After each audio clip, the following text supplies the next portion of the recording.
Welcome to the English Hour on ANN Satellite Television.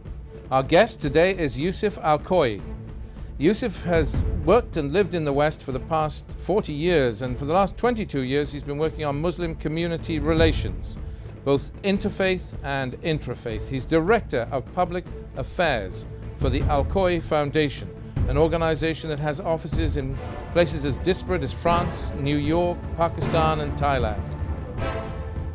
The Al-Khoei Foundation was established under the auspices of the late Grand Ayatollah Al-Khoei, and Yousif is his grandson.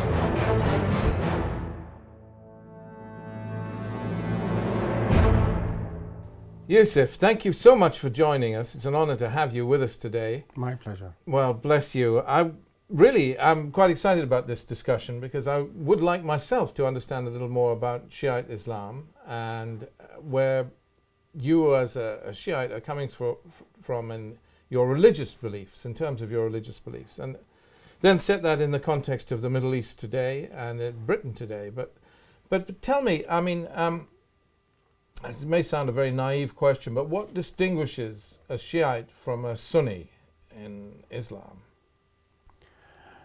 Well, as a matter of fact, the similarities between a Shia and Sunni is quite a lot than differences. The differences basically center around the position of the successor to the Prophet Muhammad, peace be upon him. The Shias believe Imam Ali alayhi salam was appointed by the Prophet himself just before his death.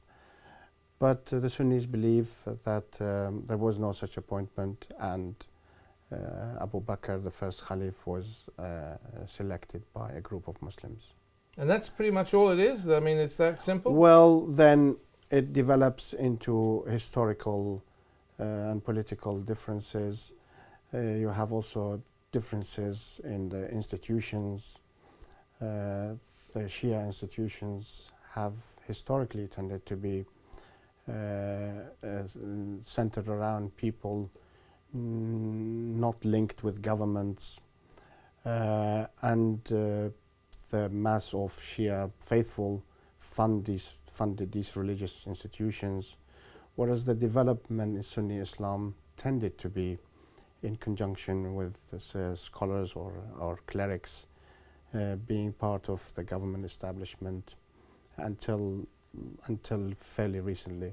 Now, all the big religions, I mean, when I say big religions, Christianity, Judaism, Islam, have their fractions, their divisions, and certainly Christianity, we have the big division between the Protestants and the Catholics, and in Judaism they have the division between the Orthodox and the Reformed Judaism, and so on. But nowhere is there quite such a dramatic division as in Islam, where you have this, it's almost a fault line geographically across the Middle East, coming down through Lebanon, Syria, Iraq, and it's become a zone of confrontation between these two great interpretations of Islam. It's very sad, really. Well, I don't actually think that the religion is the source of the conflict. It's primarily political and perhaps economic as well. As a matter of fact, the differences between Shias and Sunnis, they have the same book, the same Quran, the same mosque, the same practices like praying, fasting, paying zakat and going to Hajj. So the similarities, as I said, is quite stark. It's quite amazing. Then you have traditionally the Shias have not really found their space in society. Historically, you find different rulers, and by the way, the Muslim rulers were not scholars. They were proper rulers who were after empires. So these rulers throughout Islamic history have used scholars to their advantage. But Shiism did not really find itself as a movement which can live alongside in a happy society. And this is not a question of Shia Sunni. So you did not find, yeah. Yes, I mean, this was a question of dealing, it's the culture of dealing with difference. It's not just Shiism, it's other minorities had the same situation, where the ruler tries to impose a particular brand of living, and the minorities didn't feel real partners of the state. And we often say there wasn't problems here and there, but we tend to hide the problems. And they do seem to pop up every now and then, and they do seem to get exploited by politicians when they want to exploit it. And the Shia-Sunni problem today is no different. It is a question of regional powers trying to dominate an oil-rich area. And it so happens that the Shias, through some accident of history or geography, live around the oil wells, be it in southern Iraq, be it in southern Iran, be it in eastern Saudi Arabia, be it in the Gulf. And this makes it problematic for some states, like Saudi Arabia, for example, who cannot tolerate their Shia minorities, give them the rights as citizens, as normal citizens. And we see the same problem in southern Lebanon historically. And then what But that's, in a way, that's very unfair, because there is this tension between Sunni and Shiite, and you're blaming, maybe with some justification, you're blaming the Saudi government, when in practice, surely the fault is on all sides. I mean, No, I wasn't blaming one side. I was basically giving an example where this is the case. But if you look at the Shia geography, most Shias historically in southern Lebanon, in southern Iraq, in eastern Saudi Arabia, they are economically very deprived. And if you look, they have tried to show their content in past century, in the beginning of last century, in becoming kind of Marxist or Arab nationalists. So there is an element of discontent because of economic factors. But it shouldn't be today, because today Iran, Iraq have vast wealth in terms of oil reserves. I mean, Iraq, with the Western Desert, has some of the greatest oil wealth in the world. And yes, the Shiite community are in power in Iraq, in effect, because they are, the governance is... Well, I would dispute that as well. But let's talk about the original point, is that you have a minority who happen to believe in a particular interpretation of Islam, who have historically been economically not well off. They have not. I grant that. They yes, have not. absolutely. They have not taken part in government in many of these countries. It's only actually this precedes the Iranian Revolution. In the 70s, when Shia political parties started questioning the status quo and started demanding. So you have in Lebanon, Imam Musa Sadr formed the Majlis al-Shia al-A'la. In Iraq, you had Al-Da'wa and other parties which were formed. So if you like, this feeling of not being occupying your right place in society transformed itself into political Islamic Shia parties. Let's talk about political Islam then, since we're touching on this. The Muslim world has within it people who we in the West like to call Islamic extremists. It's the wrong phrase because they're really Muslim extremists. Islam is the faith, and it's an unfortunate use of words to call people who take an extreme position on a basis of faith Islamic extremists. But you do have people who are rejectionists, who go beyond being Salafists into rejecting the other completely. And some of these are the classic, what we would call in the West, terrorists. They are encouraged by some Muslim religious leaders, aren't they? I mean, there are people who are actually promoting violence and terrorism in the name of Islam.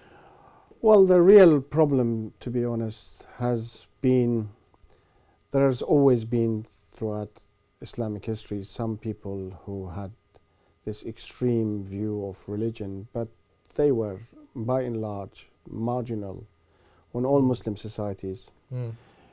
It is since the rise of the oil prices in the 70s, unfortunately, a lot of groups who advocate this brand of Islam, which is intolerant of anybody else. They like to call everybody kafir, who can be killed. They go around destroying places of worship. They go around making a mockery of Islam in many ways.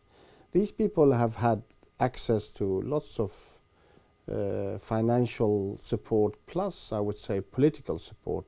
Certain countries like to use this brand of Islam for to increase their influence within the Muslim communities. They go around building central mosques everywhere, and unfortunately the traditional Muslim schools of Al-Azhar, Qayrawan, that's within Sunni Islam, has become marginalized in a big way. And but again, you're in a sense using the same the rhetoric I hear from Shiite Muslims very often is to by inference blame Sunni Muslim governments. No, on the contrary. The biggest victim of this ideology is Sunni Islam.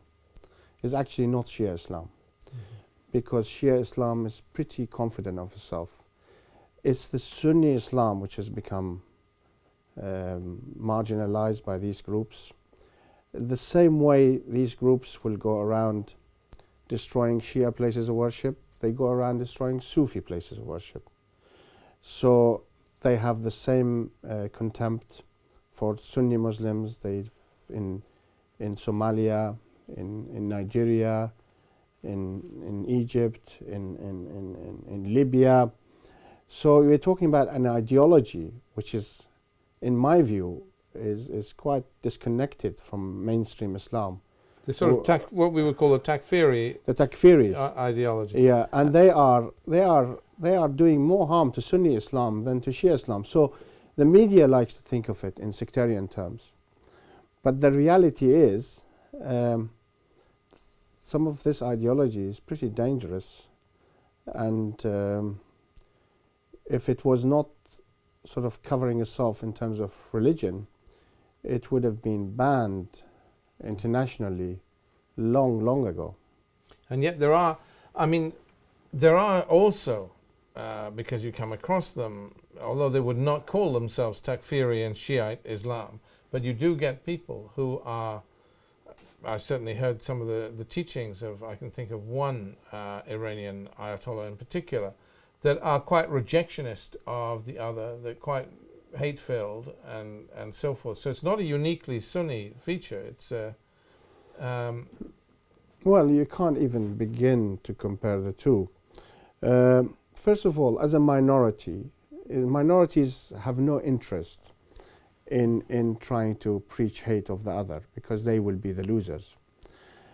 Secondly, a lot of the disparate Shia groups, you can count them by your hand, who would follow the hate against the other.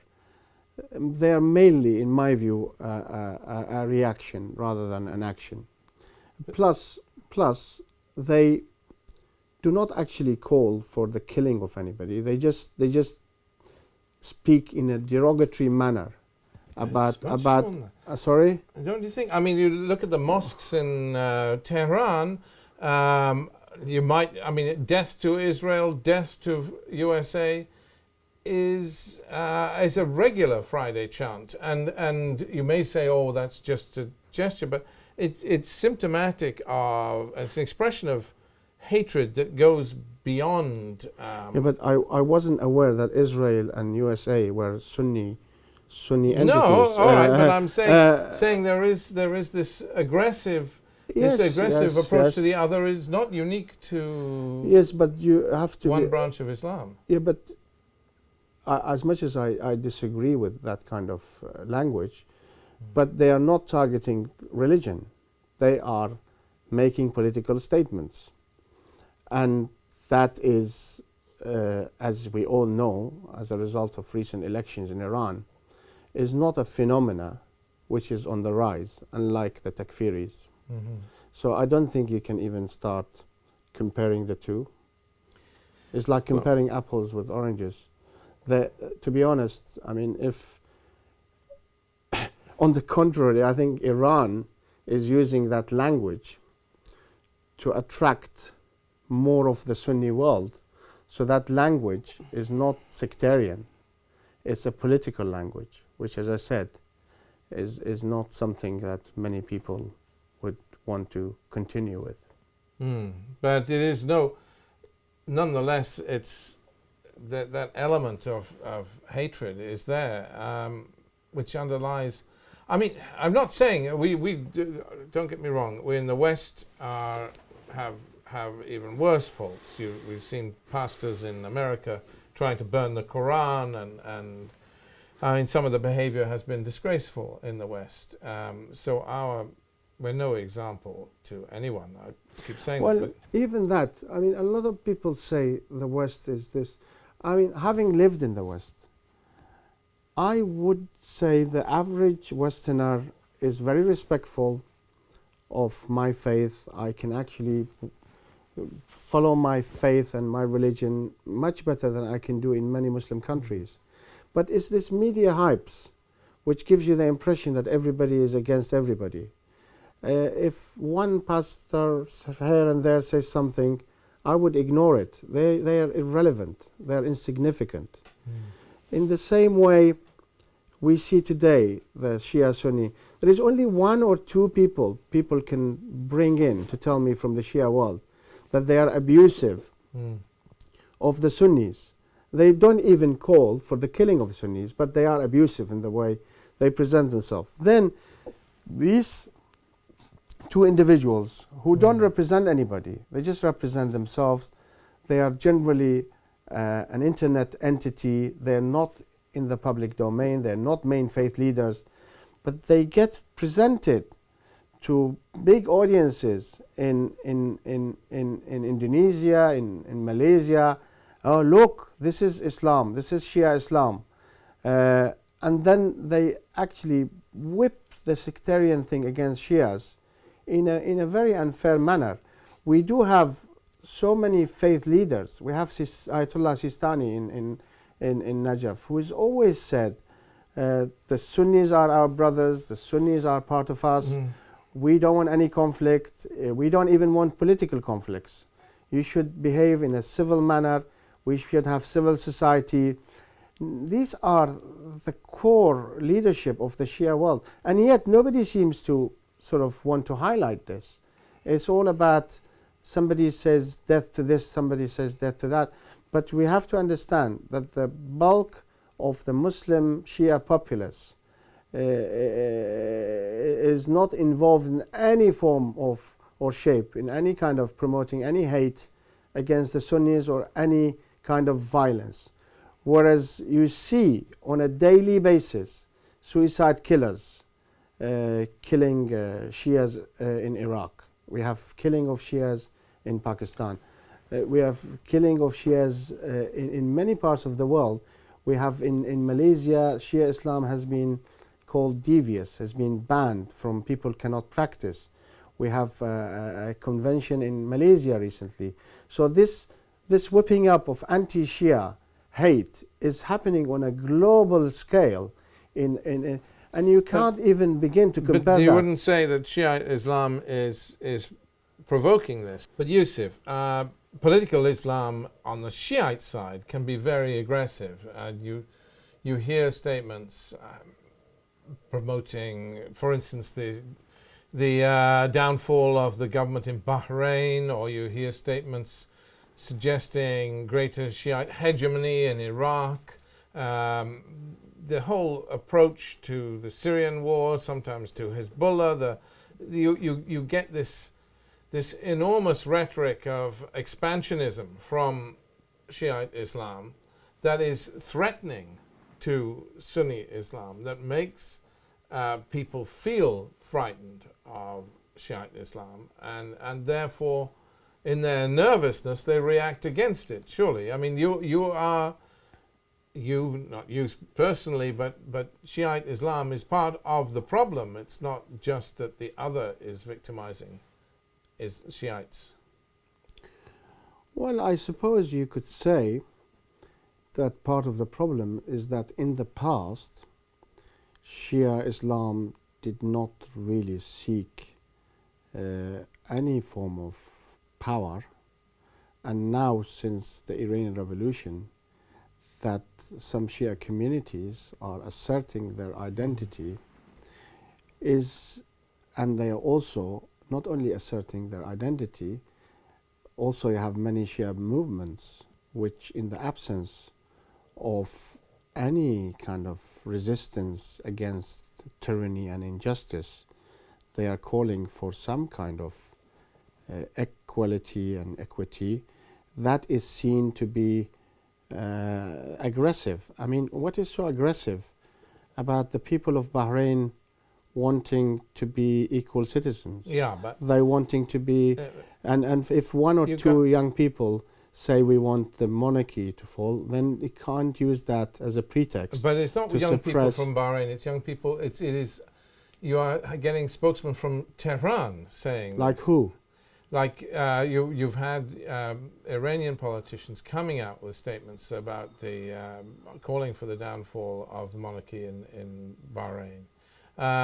Well, this is even the inquiry which the king has appointed has concluded that it had nothing to do with Iran, what is happening in, and but yet the media keeps saying Iranian. But you get there. I mean, it's not exclusively. There's certainly people bring up this 14th province or whatever it is idea with regard to Bahrain, but it's also with regard to Iraq. There is a desire. I'm sorry. I think a lot of these Arab states they have got used to idea of suppressing their Shia minorities.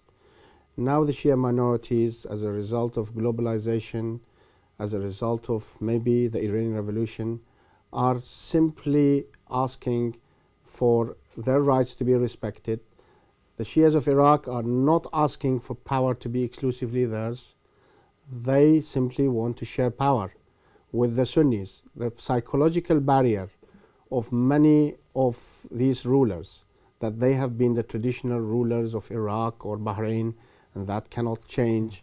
It stops them from respecting their citizens, give them equal rights. Yeah, but we have the same problem in other countries. Syria, where you have a quasi-Syria Shiite governance, form of governance. I mean, in every country, Hezbollah in Lebanon, it's not, all I'm trying to say is that there are two sides to this coin. There are two, I mean, you look at, there are people in the Shiite world that are quite extreme. I hate to name names. I'll give you one as an example. Qais al-Khazali in Iran. Khazali.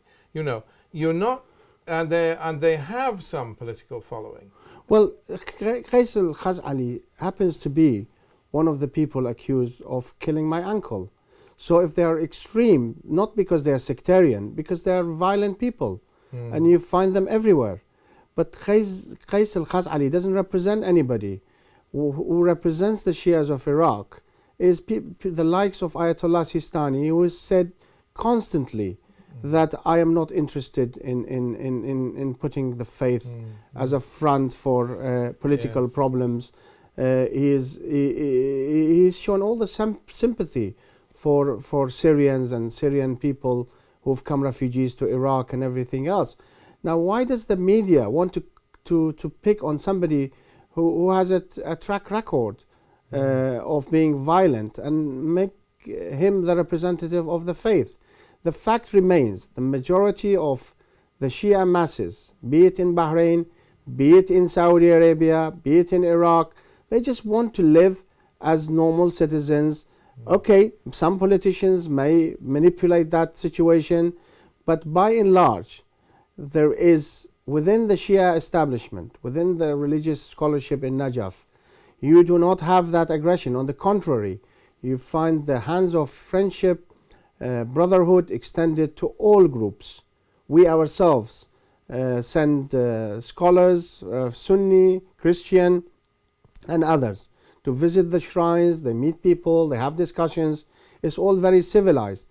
And yet, unfortunately, in the media, we tend to concentrate on certain groups and individuals and make them a spokesman for Shia Islam. That is profoundly wrong. And in the process, we are justifying what these rulers are doing in arresting, killing. What's happening in Bahrain is a crime, which is happening against the Shias. Well, which is that's one perception, but I mean, well, it's not a perception. It's criminal activity has happened against the Shias. Their mosques have been destroyed. What do you mean it's a perception? When my mosque have been destroyed, it's not a perception. It's a reality. And it's the job of everybody to be fair. And for rulers to use sectarianism card to suppress their own citizens is not right. I mean, it's interesting. So we have this dimension, this sectarianism in the Middle East. We are hoping for a better world. Yes. In which, from all sides, there is an end to this looking at the other as the enemy. And we have the similar problem between Christianity and Islam, a sense of Islamophobia. Very little, I mean, there is interfaith dialogue and outreach, and you've been working in that field, particularly here in the UK. Do you see progress in terms of this talking between religious communities? I mean, it's one of the features of your life, this intra-faith and interfaith dialogue. Well, to be honest, I mean, a lot of people may not like my views on this. But I believe that part of the problems you've been trying to highlight is not so much sectarianism, is when you politicize religion. The people who are from the other side de facto feel second-hand citizens. The only way really we can solve a lot of these problems by encouraging the concept of equal citizenship with accountability. Even if when you have democracy, when you don't have accountability, when you don't have transparency, people tend to congregate around their own lot. It starts from your home and your area, and the other is anybody who is not like you. But the concept of equal citizenship is really important, accompanied by educating people on how to deal with difference, how to respect the other.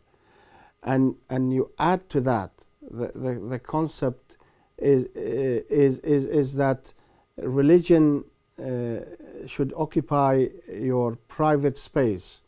You should respect everybody else's belief, but don't make that as the basis for governance, where, especially in countries like Iraq, where you have a substantive number of others. So if traditionally the rule of Iraq has been governed by the Ottomans, who were Sunni, and then the Iraqi state, most of the prime ministers, most of the presidents, most of the kings of Iraq were Sunni, and you have this sudden change, you would naturally expect some of the people saying you've been sectarian, because they have seen a transformation which was not smooth, which was done overnight, which was brought a lot of the gaps in society to the fore. So underlying what you're saying is there's a thread here where you're calling, in a sense this echoes the call of your grandfather. You're talking about the separation of politics and religion, as opposed, for example, to the Ayatollah Khomeini, who would believe in Waliyat al-Faqih. So you, if I'm not misinterpreting you, you're saying that really, from your personal perspective, you regard, or you think there should be some space between the political and the religious arena. Political with a capital P, that's party politics. If political with a small p means you get involved into issues to deal with our life, to deal with social justice, to deal with the environment, to deal with the cohesion, then that's fine. It's proper for religious institutions to take part into that kind of activity. But to become a party to who governs and who should govern or not govern, that creates all the problems of politics and makes it, reflects it on the faith. And from historical perspective, we've seen what happened to the church in Europe, we've seen what happened to the Ottomans in Turkey. When you rule in the name of God and you become the absolute ruler, you are bound to make many people sort of feel uncomfortable in the long term. People may today congregate around this or that, Shia, Sunni, whatever, as a reaction, but over the long term, you make everybody dislike religion. You make everybody think we've had enough of this. And we're already beginning to see some signs of this in Iraq and other places. And luckily for Iraq, the religious leadership is very understanding of the position I am talking about. Yes, Sistani is very restrained. Very restrained. Yeah. And in terms of, and has been indeed calling for almost what I would regard as a pacifist response. He has called, when there have been actions against suicide bombings and so on, he's called. But he also has to be careful, because in 2007, a number of Shia groups said we have had enough of this, so they have tried to take the law in their hands, and they sort of engaged in some balance of terror, which actually stopped the civil war, potentially civil war. But we don't want it to get to that stage where people say we've had enough of this kind of pacifism. It should be also, religious leaders have a duty to be more vocal. But also I think it's the media who you can hardly hear about Sistani, what he says in the media. Yes, I think that's true. But there is also, I mean, there is a dynamic, again, where, I don't know, some of the laws in Iraq, for example, that are perceived as targeting the Sunni community, the de-Baathification laws, because historically the Sunni community were the leadership. But the leadership in Najaf was sympathetic to the Sunni demands. This is the irony. Is they have a lot of sympathy if their situation needs to be improved.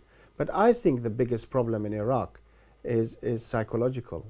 I think the mass of people who live in the west of Iraq, who had traditionally ruled Iraq, has still not accepted the concept that they must share power.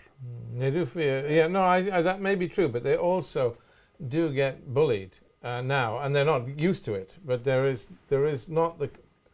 I mean, I don't discount the fact that they do get bullied, but the problem is when you have situations where you have this sudden transformation, you need to prepare the ground where people can understand what's happening. We had this sudden change, and people were not even prepared for, the call for prayers in Iraq. Traditionally, it has always been Sunni, and for it to transform into a Shia one overnight will naturally make a lot of Sunnis very sensitive. Yeah. But I think if some of these issues can be properly discussed and planned, we can deal with it. The problem with a lot of, especially the West, they think religion is just a private matter and they don't want to interfere in it. But at the same time, not realizing in the Middle East, however much you want to make it private, it has very important public manifestations. So if you either don't have the call for prayers in the public, in the official media, or when you have it, you do it in such a way that both sides. But as it happens, the 3 of the calls for prayers are Shia in Iraq, and 2 are Sunni. So you cannot say the Shias tried to take all, but the fact that they were all 5 were Sunni, and now there's only 2 Sunni, I think a lot of people haven't accepted that fact, that Iraq is the only Arab country, perhaps apart from Bahrain, which is majority Shia. And Shiism is associated with Iran and the Safavis and this and that. They can't get it in their head that Iraq is a majority Arab Shia. And these people have the right, as anybody else, to go on blowing them up every 2 days, to stop them worshipping the way they want to worship. I have to say, they are overdoing it a bit. But that's a reaction. When you ban something, people react in that way. Yeah. Tell me, talking about banning things, attitudes, I have a pet question, which I've asked 4 Ayatollahs. I know you're not an Ayatollah. 3 Iraqi and 1 Iranian. And I always get a different answer. And I'll ask it of you. It's a curious one, but one that interests me personally. Can a Christian, and you're aware of the tenets of a Christian, but Christians would say that they believe in one God. Muslims often regard Christians as not believing in one God, but that's a moot point, as we say in Christianity. Can a Christian also be a Muslim? Or is it, in your view, impossible? Can a Christian be a Muslim? Can still retain his Christian belief in the Messiah as the Savior, but a Christian who believes in one God, can a Christian also be a Muslim? To be a Muslim, you have to believe in the Shahada. There's one God, and the second point is Muhammad is his last prophet. If you don't believe that Muhammad is his last prophet, as Christians don't, then you can't be a Muslim. To just believe there is one God doesn't make you Muslim. Right, but if you were willing to accept the concept that Muhammad was a prophet of God, and the concept that your Jesus was your Messiah as a Christian. Well, all Muslims believe Jesus will return with the Messiah. He is a Messiah. So there is no problem there. That's interesting. Curiously enough, it's not. I don't mean it as a trick question. I have, as I say, asked 4 Ayatollahs the same question. Depends on how you frame your question. Yeah, I know it is very difficult. Because but I get 2 different answers from. So 2 of them said yes, and 2 of them said no to this curious question. It's very simple, to be honest. To be a Muslim, you need to say, there's one God, no God but God, Allah, and then the second is Prophet Muhammad is his final prophet, messenger. If you say that, and then you don't do you believe some other things which are not, you could be like not non-practicing Muslim, but you still called Muslim.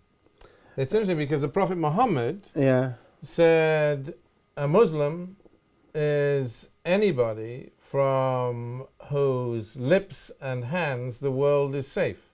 It's a famous saying of the Prophet Muhammad. Yes, man salima an-nas min lisani. Yeah, but that's a more generic term. We're talking here about legalistically who is a Muslim or not. Yeah, but generically, he's very inclusive. Yes, generically. Generically, there is many. I mean, I have had one Ayatollah who told me women can be judges, and I said, "What's your proof?" And he said, "In the Quran it says that we've created you from male and female." So he puts them in par, so there's no difference between men and female. So that's one interpretation of it, but other scholars will tell you, no, she can't be because of this and that. So this is one of the whole beauties about the Quran and Ijtihad, is people can reinterpret and interpret text to fit the time and space they're in. Perhaps we need a little more. I mean, people often in the West talk about the need for a reformation in Islam, so that there can be a growth in Islamic philosophy, and so there was a point. I mean, there both in the West and in Islam, there is the concept that there's one concept that everything is predetermined, that God is at the root of every action. And we get this in Western Christianity, and very much so as one strand of both Protestant and Catholic thinking. And the other strand is that you are responsible, you determine your future, that not everything is predestined, that you are, and you get this kind of thinking where you have cause and effect. And same in Islamic philosophy. If you go back, you have those that think that everything is predetermined and by God. It's all written, and those who talk much more about cause and effect. We need. I think the trouble with the concept that everything is predetermined is that we bind ourselves in and we don't allow ourselves enough freedom of thought. And I do believe, maybe I'm wrong, and maybe it's not my place to say it, but I do believe that Islam needs a bit of a reformation. I mean, would you say so or not? Well, within Islam, there is basically two schools of thought. One which looks at al-maqasid al-Islamiyya, the purpose of a ruling. There are others who look at things very literally. They interpret things in a literal manner. Exactly. So the issue here is, how do you deal with issues which didn't exist 14 centuries ago in a way that you can interpret the whole purpose and the whole ethos of Islam to fit in the 21st century.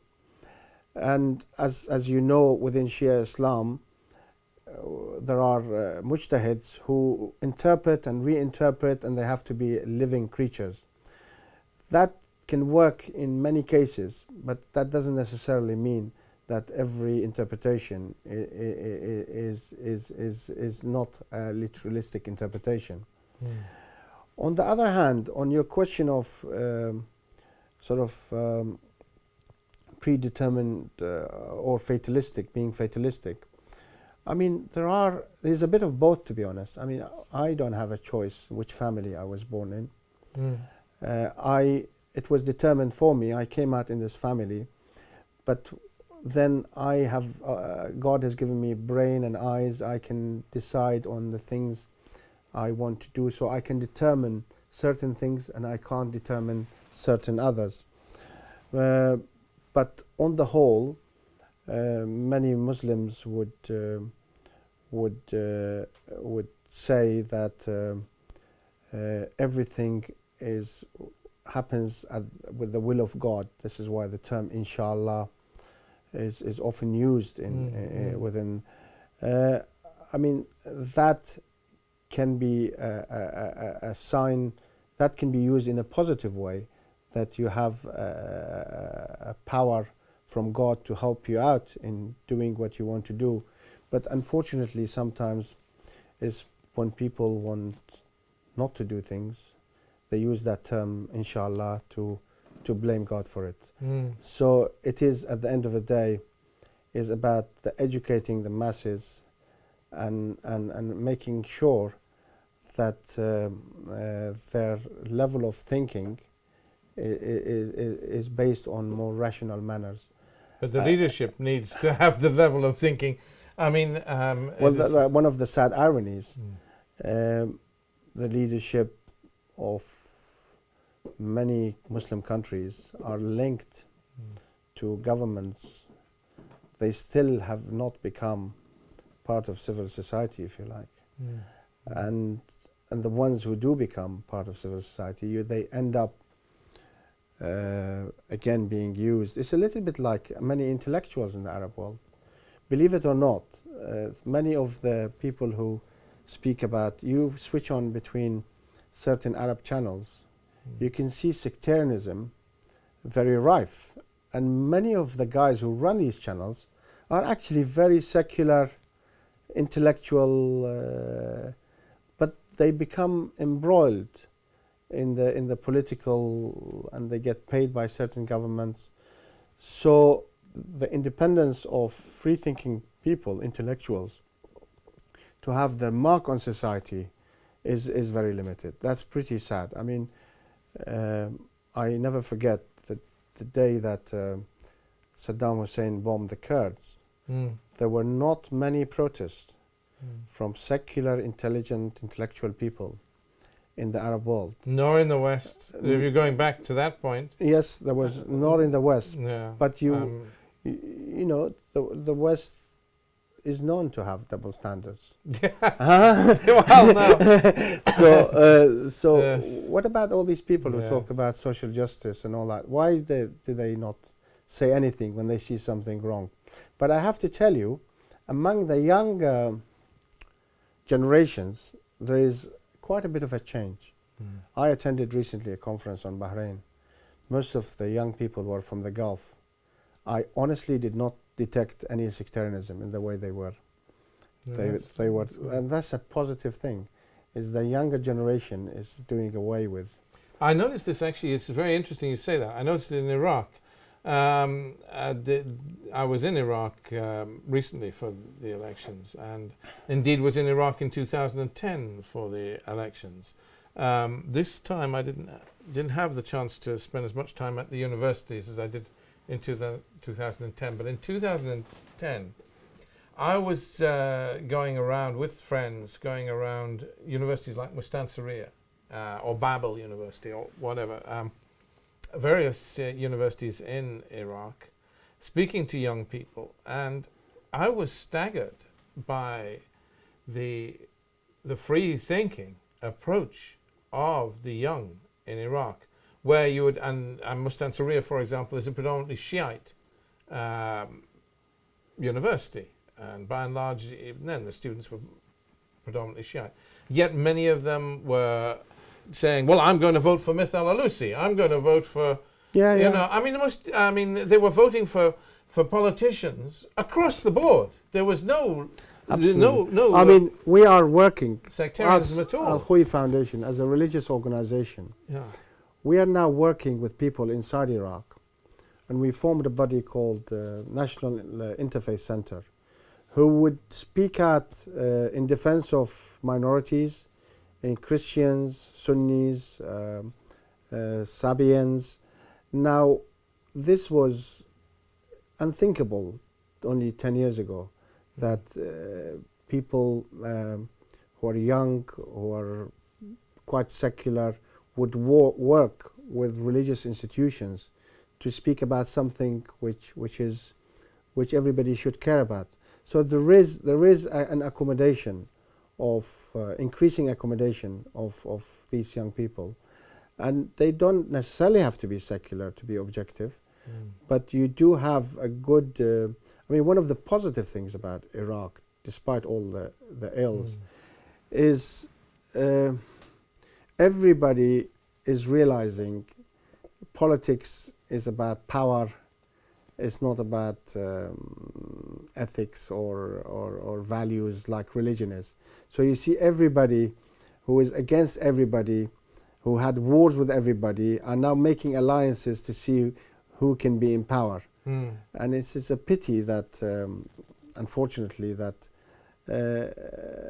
personal issues can dominate this politics. The leader of this party and the leader of that party can, it's just a bit of tribalism back in action, a bit of localism.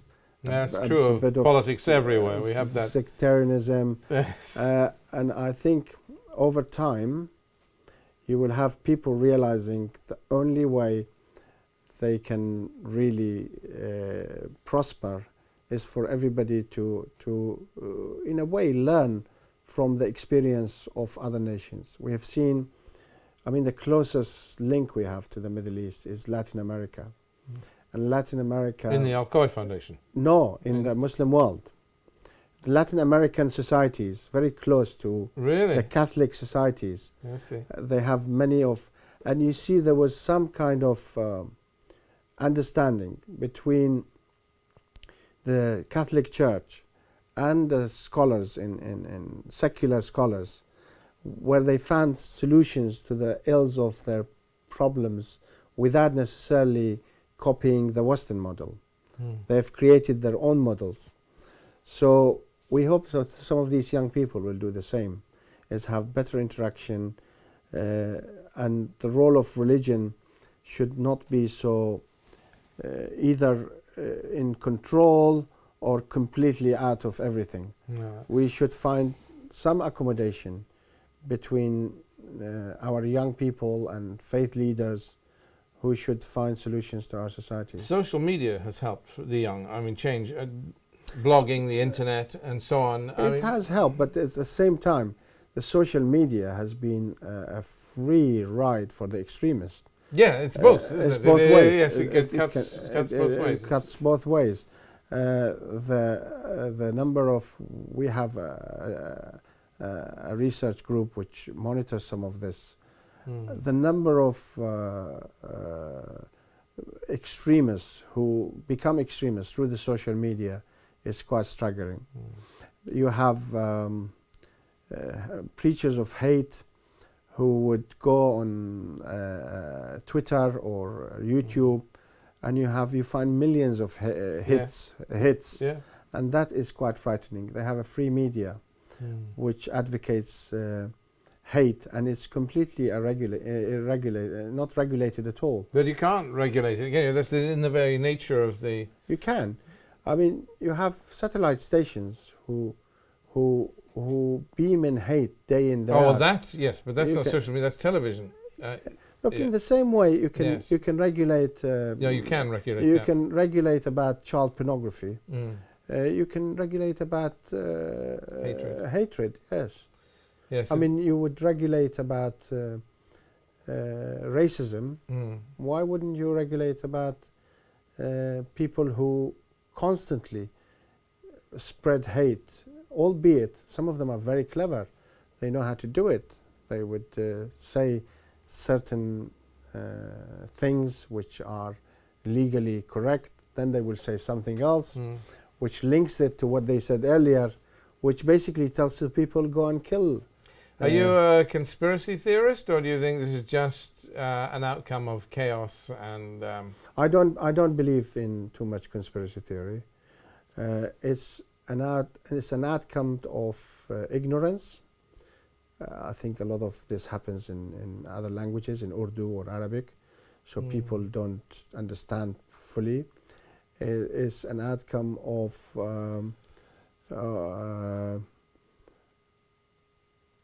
interest. A lot of people who do these things, they are very powerful people in this world. Yes, they have a lot of, there's a lot of economic benefits for many, so it would not make sense. Plus, I think, I mean, sometimes I think if everything was proper, maybe like there's nothing to talk about. So now you're talking to me about Shia Sunni, and I am a believer that it is not so much Shia Sunni. It may contribute to it, it may be used, but at the end of the day, people have to choose subjects to make programs about. Yes, okay. Well, that's the old argument, isn't it? If yes, bad news is the news. Is the news. Yes. And you would love to see good news on the television, but nobody's interested in the good news. And that's a basic human frailty, isn't it? We want sensationalism. That's right. We want to be shocked. And we're going to turn to the television program that shocks us the most because it's more exciting for us. Yeah, but you see, I mean, I watch a lot of Arabic and Western TV. It's almost depressing to watch Arabic TV. It almost creates the sadness in people watching all the bad news. Even some of the pictures they show, you wouldn't see it on. You know, people also need to see stories with happy endings. Yes. It's almost like when you look at Iraqi songs, I have yet to hear one which is happy sounding. It's curious you should say that. I remember meeting 2 or 3 Iraqi journalists in a conference, and we were discussing the big problems in terms of Iraq, and I was talking about this business of sectarianism and so on in broadcasting, and they said yes, but the real problem we have is the level of violence in our broadcasting, the desensitization to violence, and the effect that's having on the younger generation because of the sheer level of blood on the broadcasts. It is depressing. It is very depressing. Yeah, it is. It is an issue. Actually, it's a serious issue. I mean, we had one positive experience where the debate, because in the past it used to be whenever you see the news is what the king or the president did and who he saw and who he shook hands with. That's gone out of the window now by and large. We had some good debates on Arab TV and good sort of, but unfortunately everybody now went back to square one, and now if you want to watch any sort of objective news, you have to see at least 5-6 stations before you conclude. Whereas the media became part of the sectarian and other problems we see in the Arab world.